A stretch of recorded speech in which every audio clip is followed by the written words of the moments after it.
ഞാൻ എന്ത് ദ്രോഹം ചെയ്തിട്ടാണെന്ന് അറിയത്തില്ല.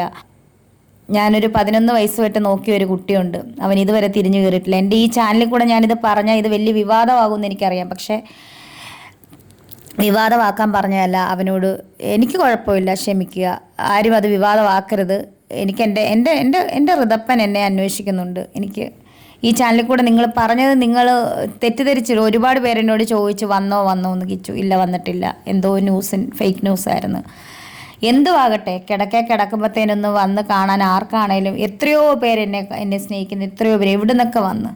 പിന്നെ എനിക്ക് ഈ ഇൻഫെക്ഷൻ പറ്റാത്തതുകൊണ്ട് മാസ്കൊക്കെ വെച്ചിട്ടാണ് എൻ്റെ റൂമിൽ വാതുക്കെ നിൽക്കുന്നതൊക്കെ. എനിക്ക് ഒത്തിരി കൈത്താങ്ങൽ, എനിക്ക് ഈ അവസരത്തിൽ ഒത്തിരി കൈത്താങ്ങൽ എൻ്റെ എൻ്റെ ചേച്ചി, എൻ്റെ ചേട്ടൻ, എൻ്റെ അമ്മ, എൻ്റെ പപ്പ. ഞാനൊന്ന് കരയുമ്പോൾ ഓടി വരും അവർ. അതുപോലെ എൻ്റെ മാനേജർ കരീഷ്മ, മാനേജർന്ന് ഞാൻ പറയുന്നില്ല. അതുപോലെ എൻ്റെ സഹോദരൻ, ഇപ്പോൾ ഈ ക്യാമറ എടുക്കുന്ന എൻ്റെ ഒരു സഹോദരനാണ്. അവനൊരു പ്രതിഫലം പോലും ചോദിക്കാതെ. പക്ഷെ എനിക്ക് ഇവരോടൊക്കെ എങ്ങനെയാണ് നന്ദി പറയേണ്ടതെന്ന് എനിക്ക്. പിന്നെ അപ്പുറത്തെ തിരുമേനിയുടെ കൂടെയുള്ള കുട്ടി, അതുപോലെ ഒരുപാട് പേരെന്നെ സ്നേഹിക്കുന്നവരുണ്ട്. അതിൻ്റെ ഇടയ്ക്ക് വാശി കയറി അങ്ങോട്ടും ഇങ്ങോട്ടും വിവാദങ്ങൾ ഉണ്ടാക്കുന്നവരുമുണ്ട്. എനിക്കൊന്നും പറയാനില്ല. ആർക്കും ക്യാൻസർ രോഗം വരരുതെന്ന് മാത്രമേ ഞാൻ പ്രാർത്ഥിക്കുന്നുള്ളൂ. ചിറകുകളിൽ അനശ്വര തീരത്തു ഞാൻ ചെന്നു, അനവരതം ദൂതർ സ്ഥിതി ചെയ്യും നാഥനെ ആനന്ദത്തോടെ ഞാൻ കണ്ടു. ആയിരം ദൂതസൈന്യം ആമോദമോടെ പാടുന്നു, അതിൽ നടുവിൽ ഞാൻ തിരുമിടമീട്ടി ആത്മീയ ഗീതങ്ങൾ പാടി ഞാൻ. ആശകളിൽ തൻ ചിറകുകളിൽ അനശ്വര തീരത്തു ഞാൻ ചെന്നു, അനവരതം ദൂതർ സ്ഥിതി ചെയ്യും നാഥനെ ആനന്ദത്തോടെ ഞാൻ കണ്ടു. Welcome back to my YouTube channel. അപ്പോൾ ഈ ഗാനമാണ് എന്നെ ഈ ആഴ്ച മുഴുവനും, സത്യം പറഞ്ഞാൽ ഈ ഫസ്റ്റ് കീമോ സ്റ്റാർട്ട് ചെയ്തപ്പോൾ എന്നെ വഴി നടത്തിയൊരു സോങ് എന്ന് പറഞ്ഞാൽ ഈ സോങ് എനിക്ക് നൊസ്റ്റു തന്നെയാണ്. ഞങ്ങളുടെ പണ്ടത്തെ ഒരു ആൻറ്റി ഉണ്ട്, അങ്കിളുണ്ട്, ജോയി അങ്കിളും ബെറ്റി ആൻറ്റിയുടെ ആങ്ങള രാജു മാവിലക്കര അങ്കിളും വൈഫും പാടിയ പാട്ടാണ്. അപ്പം അവരൊക്കെ ആ തീരത്തെ അണഞ്ഞു. അവരൊക്കെ, അതായത് ആ രാജു മാവിലക്കര അങ്കിളും ആൻറ്റിയൊക്കെ ആ തീരത്ത് അണഞ്ഞു, അവരൊക്കെ മരിച്ചുപോയി. പക്ഷെ അവരുടെ ആ പാട്ട് ഇപ്പോഴും നമ്മൾക്ക് പ്രത്യാശ തരുന്നു. ഞാനിത് തുടങ്ങിയത് ഈ ഒരു ഗാനമാണ് എന്നെ ഇപ്പം ഈ കുറേ ദിവസമായിട്ട് ശക്തീകരിക്കുന്നത്. നിങ്ങൾ ഓർക്കും ഞാൻ എന്നെ ഇങ്ങനെ കിടക്കുന്നത്, എനിക്ക് നേരെ ഇരിക്കാൻ വയ്യ. ഇരുന്ന് കഴിഞ്ഞാൽ ഞാൻ ഛർദ്ദിക്കുക തന്നെയല്ല, വയറ് ലൂസ് മോഷനാണ്, തലകറക്കമാണ്, പെടലിയെല്ലാം പൊട്ടി, പെടലിയുടെ സൈഡെല്ലാം പൊട്ടി. ഇന്നാണ് ഞാൻ കാണുന്നത്, തൊണ്ടയുടെ ഇവിടെ പൊട്ടി, അങ്ങനെ കുറച്ച് പ്രശ്നങ്ങളാണ്. അതുപോലെ ഇന്നിപ്പം എന്താണ്ടേ നിങ്ങളോർക്ക് ഒരുങ്ങിയിരിക്കുന്നതന്നെയാണ് ഇത്. ഈ പിക്ക് ലൈന് ജസ്റ്റ് ഒന്ന് ബ്ലീഡിങ് ആയത് ചെറുതായിട്ട്. അപ്പം ഞാൻ ബാത്റൂമിലെങ്ങാണ്ട് പോയപ്പം ഫ്ലഷ് ചെയ്തപ്പോൾ എങ്ങാണ്ട് പറ്റിയതാണ്. അപ്പോൾ ഇന്ന് ഹോസ്പിറ്റലിൽ പോയി അത് ക്ലീൻ ചെയ്ത് നേഴ്സുമാർ. അപ്പോൾ അവർ പറഞ്ഞു ഇനിയിപ്പോൾ ഇങ്ങനെ എന്തെങ്കിലും വന്നാൽ അത്രയും ദൂരെ വരണ്ട, ഇവിടെ എവിടെയെങ്കിലും ക്ലീൻ ചെയ്യാൻ പറഞ്ഞു ഡോക്ടർ, നേഴ്സുമാർ. നമ്മളങ്ങ് ചെന്ന്. അപ്പം ഞാൻ പറഞ്ഞു വന്ന് ഫസ്റ്റ് കീമോ എന്ന് പറയുമ്പം കീമോ എന്ന് ഞാൻ കേട്ടിട്ടുള്ളതല്ല, നമുക്ക് അനുഭവിച്ചിട്ടില്ല നമ്മളിന്ന് വരെ. അപ്പോൾ ഒരു പേടി ഉണ്ടായിരുന്നു. പിന്നെ ഞാൻ ആലോചിച്ചു, സത്യം പറഞ്ഞാൽ ക്യാൻസറിനെ എനിക്ക് പേടിയില്ല. പക്ഷേ ഈ അവസ്ഥ, ഈ വേദന, എൻ്റെ കുഞ്ഞ്, എൻ്റെ വീട്ടുകാർ, എൻ്റെ ചേച്ചി, ചേട്ടൻ, എൻ്റെ സഹോദരങ്ങൾ, എനിക്ക് ചുറ്റും നല്ല കുറച്ച് ആൾക്കാർ, എക്സ്പെഷ്യലി കരീഷ്മ, എൻ്റെ ചേച്ചി, കുറച്ച് പേരുണ്ട്, എൻ്റെ ചേട്ടാപ്പി, സച്ചു, എനിക്ക് പേര് പറഞ്ഞാലാണ് പപ്പ, അമ്മ, ഋതപ്പൻ, ലുതിയ, മലം, ഇവരുടെ വേദനയാണ് എനിക്ക് സഹിക്കാൻ പറ്റാത്തത്. എൻ്റെ കസിൻസൊക്കെ. എനിക്ക് വേദനയൊന്നുമില്ല, മീൻസ് എനിക്ക് പേടിയില്ല, ഭയമില്ല. ക്യാൻസറിനെ എനിക്ക് ഭയമില്ല. എൻ്റെ കണ്ടീഷൻ എനിക്ക് സത്യം പറഞ്ഞാൽ അറിയത്തില്ല, എന്താണെന്ന് പോലും എനിക്കറിയത്തില്ല. എന്ത് സ്റ്റേജാണെന്ന് ചെറുതായിട്ടറിയാം. അത് ചിലപ്പോൾ എന്തോ ആകട്ടെ, സ്റ്റേജ് എന്തോ ആകട്ടെ, ദൈവം വിടുവിക്കാൻ ശക്തനാണെങ്കിൽ ദൈവം വിടുവിച്ചേ പറ്റത്തുള്ളൂ. അപ്പം ഞാൻ പറഞ്ഞു വന്നത്, എൻ്റെ ഈ ഒരു ചാനലിൽ ഞാൻ പറയുന്നത് എൻ്റെ ഫസ്റ്റ് കീമോ അനുഭവമാണ്. ഞാനത് കീമോയ്ക്ക് മുന്നേ തൊടയിലൊരു മരുന്ന് കുത്തി. അതെന്തോ ആൻറ്റിബോഡിയാണെന്നാണ് പറഞ്ഞത്. അതങ്ങനെ സാധാരണ കുത്തുന്നതാണോ എന്നൊന്നും എനിക്കറിയില്ല. അത് ഇച്ചിരി ലക്ഷം വിലയുള്ള മരുന്ന് തന്നെയാണ്.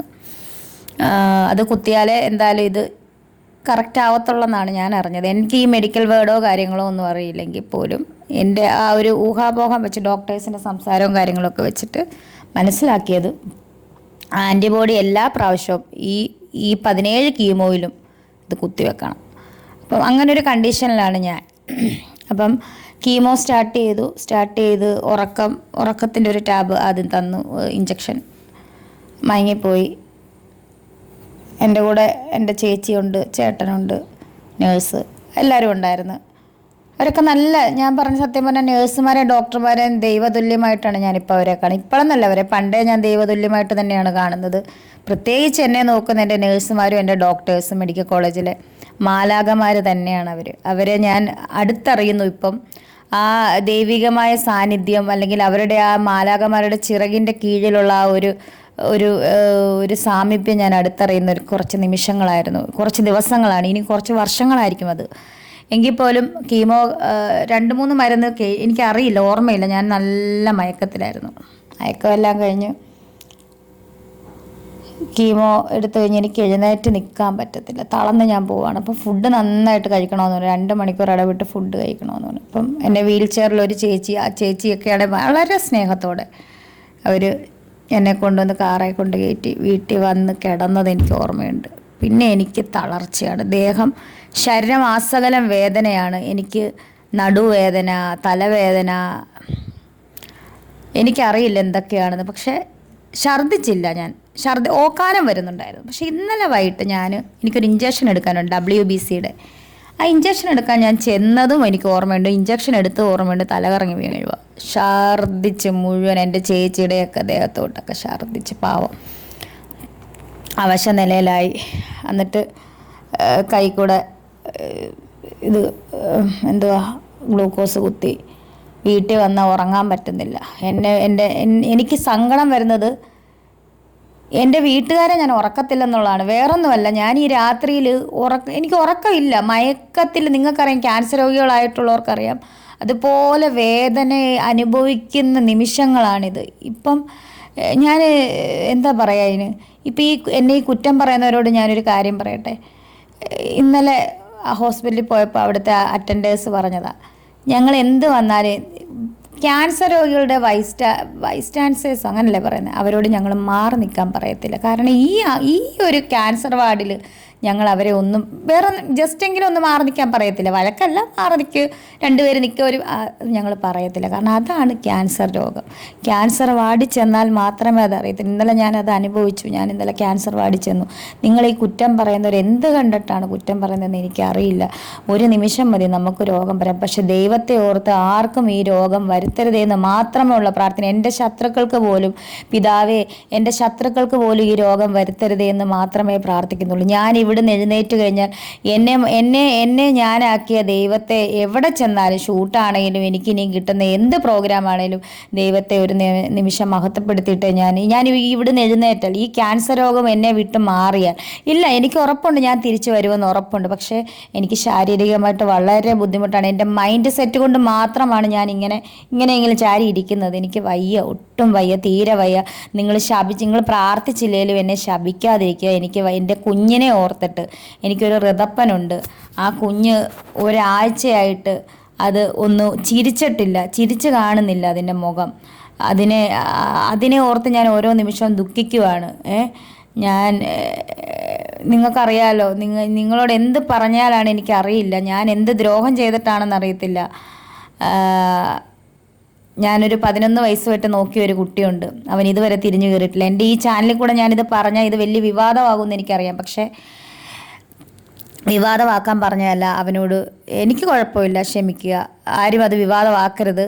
എനിക്ക് എൻ്റെ ഋതപ്പൻ എന്നെ അന്വേഷിക്കുന്നുണ്ട്. എനിക്ക് ഈ ചാനലിൽ കൂടെ നിങ്ങൾ പറഞ്ഞത് നിങ്ങൾ തെറ്റിദ്ധരിച്ചില്ല. ഒരുപാട് പേരെന്നോട് ചോദിച്ചു വന്നോ എന്ന് കിച്ചു. ഇല്ല, വന്നിട്ടില്ല, എന്തോ ഫേക്ക് ന്യൂസായിരുന്നു. എന്തുവാകട്ടെ, കിടക്കുമ്പോഴത്തേനൊന്ന് വന്ന് കാണാൻ ആർക്കാണേലും, എത്രയോ പേര് എന്നെ സ്നേഹിക്കുന്നു, എത്രയോ പേര് എവിടെ നിന്നൊക്കെ വന്ന്. പിന്നെ എനിക്ക് ഈ ഇൻഫെക്ഷൻ പറ്റാത്തതുകൊണ്ട് മാസ്കൊക്കെ വെച്ചിട്ടാണ് എൻ്റെ റൂമിൽ വാതിക്കെ നിൽക്കുന്നതൊക്കെ. എനിക്ക് ഒത്തിരി കൈത്താങ്ങൽ, എനിക്ക് ഈ അവസരത്തിൽ ഒത്തിരി കൈത്താങ്ങൽ എൻ്റെ എൻ്റെ ചേച്ചി, എൻ്റെ ചേട്ടൻ, എൻ്റെ അമ്മ, എൻ്റെ പപ്പ. ഞാനൊന്ന് കരയുമ്പോൾ ഓടി വരും അവർ. അതുപോലെ എൻ്റെ മാനേജർ കരീഷ്മ, മാനേജർ എന്ന് ഞാൻ പറയുന്നില്ല, അതുപോലെ എൻ്റെ സഹോദരൻ, ഇപ്പോൾ ഈ ക്യാമറ എടുക്കുന്ന എൻ്റെ ഒരു സഹോദരനാണ്. അവനൊരു പ്രതിഫലം പോലും ചോദിക്കാതെ, പക്ഷെ എനിക്ക് ഇവരോടൊക്കെ എങ്ങനെയാണ് നന്ദി പറയേണ്ടതെന്ന് എനിക്ക്. പിന്നെ അപ്പുറത്തെ തിരുമേനിയുടെ കൂടെയുള്ള കുട്ടി, അതുപോലെ ഒരുപാട് പേരെന്നെ സ്നേഹിക്കുന്നവരുണ്ട്. അതിൻ്റെ ഇടയ്ക്ക് വാശി കയറി അങ്ങോട്ടും ഇങ്ങോട്ടും വിവാദങ്ങൾ ഉണ്ടാക്കുന്നവരുമുണ്ട്. എനിക്കൊന്നും പറയാനില്ല. ആർക്കും ക്യാൻസർ രോഗം വരരുതെന്ന് മാത്രമേ ഞാൻ പ്രാർത്ഥിക്കുന്നുള്ളൂ. അപ്പോൾ എല്ലാവരും ചാനലൊന്ന് സബ്സ്ക്രൈബ് ചെയ്യുക. ഞാൻ ഇനിയും അടുത്ത കീമോയുടെ വിശേഷമായിട്ട് കാണാം. അപ്പം അതുവരെ ബൈ. Like, share, subscribe.